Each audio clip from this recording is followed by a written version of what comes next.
Yo, people, it's your boy Yung Iley live on direct. Hey, this is Empress Zenga, and we got a sweet Artist Peeps for you. Today we're here so with Yung Iley. You probably heard of him from one of our sister programs called Top 10 Talk with Hadi and Kofi. And he has also featured at the Hilton Open Mic with GineOn. It's true, I just hear man. So tell us a little bit more about Yung Iley, for those who do not know you. Well, knowing most of the people usually start with the name, as you know, Yung Iley.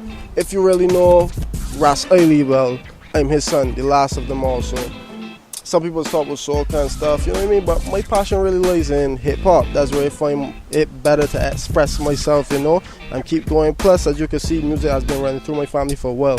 I have Malcolm X, then I had Daddy Mark. Don't mind he don't really sing no, but as people say, in my bloodline, so I just continue it in my own way.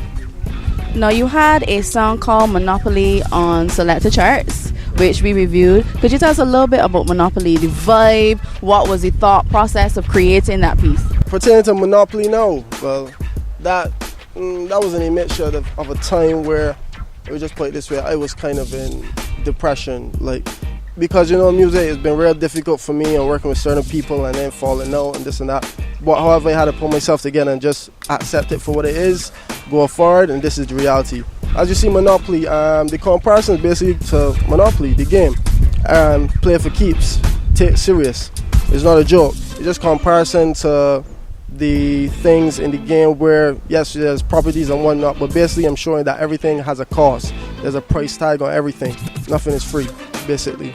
It could be pertaining to friendship, it could be pertaining to financial stuff, it doesn't matter. Everything has a cost. What about your thoughts now as a young entertainer in the business? From what you have learned so far, what are some of the things, or the guidelines, some inspirational things that you have come across that probably will help even people in this arena, your age and maybe even younger? Well, I can be real honest with you. You have to keep your head high.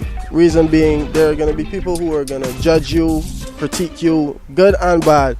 But don't let the bad get you down. If you know it's pure from your heart, just keep pushing. You know what I mean? Don't mind what people say, because there's always going to be somebody who's going to disagree with your content, regardless. All right, now you mentioned two family members, Malcolm X and of course the great Ras Iley. How does it feel being in a family such as that? Like, people kind of compare you to a legend, or like, is it hard to like distance yourself from coming out of that shadow? Well, you know, I embrace it, to be honest. I don't try to distance myself from the family trend. Let me just put it this way. It is beneficial for me because, you know, you see things from young, you learn from them. It doesn't have to be like, as you can see, I don't do the same music they do, and everything is different within the family. Like Malcolm DJs was not, yeah, he tried thing with singing and was not, but my father Calypsonian, then Mark was doing his reggae thing, you know, but music, you learn something from each selection that they've chose for their career, right? It benefits me in the long run because you learn about entertainment, you know how to carry yourself, be artistic and what's not, and that was beneficial for me. So what's your vision as an artist now? I mean, you've grown up in the company of your father, you have all these family members who are doing various things within the entertainment industry, but what specifically is your vision for Yung Iley? My vision, well, I can be real with you. I was doing music from a very young age. I was like 13 going 14 where I actually decided to pick up a pen and try writing. How old are you now? 21. So for me it's a long journey, you know, and my vision is very broad, I should say, because I'm not just studying here per se. My vision is more international. So I want to take my music far. I want to speak for people. It's not just about Barbados, you know, full respect to Barbados because that's where I'm from. But other than that, I want to reach an international level where I could touch people, not like in physical, I mean more mentally, you know what I mean? Right, I embrace their life, help them to progress, give you positive music that could probably help change your life. Meanwhile, I'm going to be real myself and express myself. Sometimes it might not be something that someone may like. You might hear explicit, it's cool. It might be a song where there's none at all, cool, but I write all my music and I work off of emotion, so take it or leave it. Could you tell us now, in terms of Monopoly and that vision in terms of the video, what about that do you consider an international standard? Not doing hip hop, I've been observing other projects people have done internationally, and I learned from them. I got good tips. So basically the vision, if you watch the music video, you would see the clarity, everything, the quality is HQ, a lot of communication going on, a lot of people seeing, showcasing itself, and it looks real. It's not like you could tell that is acted out, it's actually real. You could tell the energy is real. And it just, how that music video really came along, it just happened like swift. It wasn't difficult, everybody was just in tune and willing and just was down for action, basically, and I really appreciate that. And I got to shout out to everyone who was in the music video. I am very grateful that y'all took part, to be honest, real talk. I mean, I've been interviewing a lot of young people, and they have been saying that they want to have this type of polish to their work because of what Barbados is. Like, people just saying that we literally 10 feet away from the beach, we could walk in it. So when tourists come here, that's all them is want to see sun and sand. But there's more to us. And you're saying now that in terms of an international standard, people have given you advice.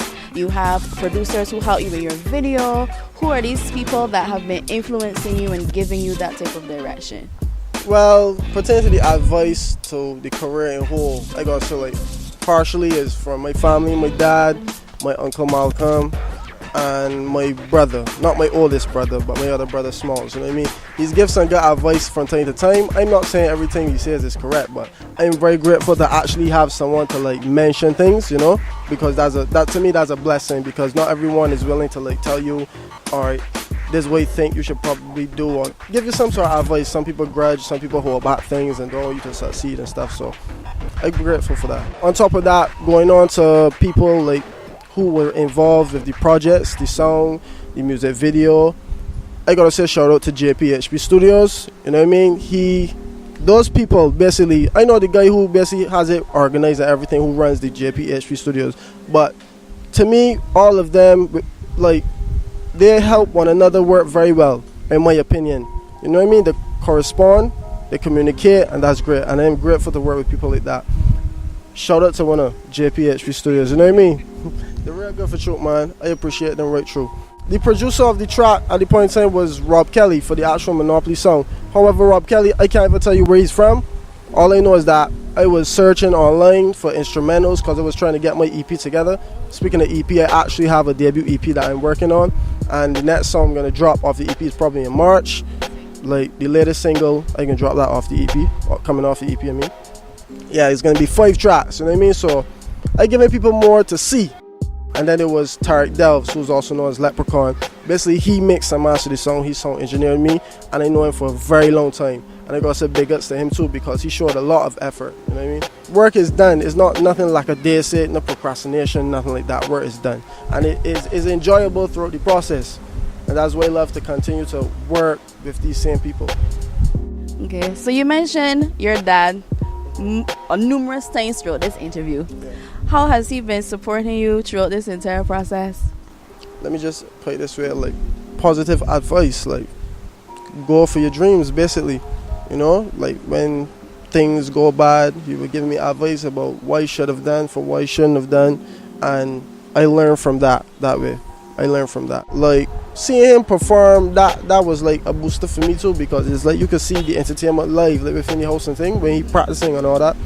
I just see it, and it's be yeah, although the genre ain't really something that I tried before, but like I said, the passion doesn't really lie there. It was more hip hop. However, watching him perform and stuff, you can see the passion when he goes on stage, when he does his thing, And I learned from that, crowd response, trying to reach people, I learned a lot from that. So I'm very grateful to have a father like that. Is he gonna be on any of your tracks in the future? Because I would love to see that father-son vibe. That's interesting.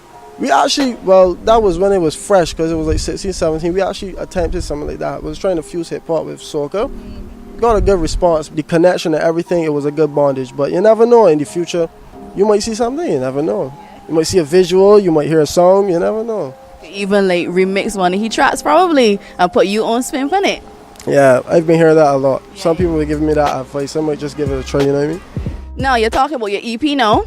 Tell me the name of the EP the songs on it. Who were where you was the production like? Where is it we could look forward to? Yeah. Well, my man Tarek still working on the EP. The name of the EP basically is From Me to You. Like I said, I write all my music and I deal with reality. And knowing this is my debut EP, I want everything to come off straight from the heart. And that's what I'm going to give to people. Let them know about me. Let them learn about me. My character, my characteristics. You know? That's basically it. 5 songs. One is called Bam Bam. That's the one that's going to be released, hopefully in March. On top of that, there's other tracks like Nothing Is Impossible, Do the Most, and then, you know what, I ain't going to give one of all the names, but you basically, from listening to the names and what's not, you can understand that it sound like deep topics, you know? And it sound interesting. Like Bam Bam, you don't know where you can come in with Bam Bam. You don't know. You never know, you know? All right, so before we go, tell us, where we could find you on social media. Drop all the details. Right, let me start off with Instagram. You can find me on Instagram, YUNG_ILEY. You can also find my new Facebook page, fan page, YUNGILEY. That's Yung Iley. And you can also check out my Twitter, despite the fact that I don't really use it that often. YUNG_ILEY. And my YouTube channel, Yung Iley, YUNG_ILEY. Any queries, any business info you want to hit me up with, just check out my email, officialyungiley@gmail.com. Official and young with the O in it, YOUNG. I mean, my stage name is YUNG, but that's an old email, but I still use it. It's valid. Well, you know where to go. He gave you all the deets, and he got this fantastic EP that coming out that I gonna be looking forward to. Of course, GineOn gonna be there to drop it. I wanna could go and source it. I wanna could share it with everybody on your social media platforms. This has been Empress Zinga. This has been Yung Iley and our Artist Peeps interview, and we can see you somewhere sometime soon. Peace out. Young black nigga in poverty. That's me. Out here's like Monopoly. Ooh, in these streets you play for keeps, y'all. I can take you on a journey.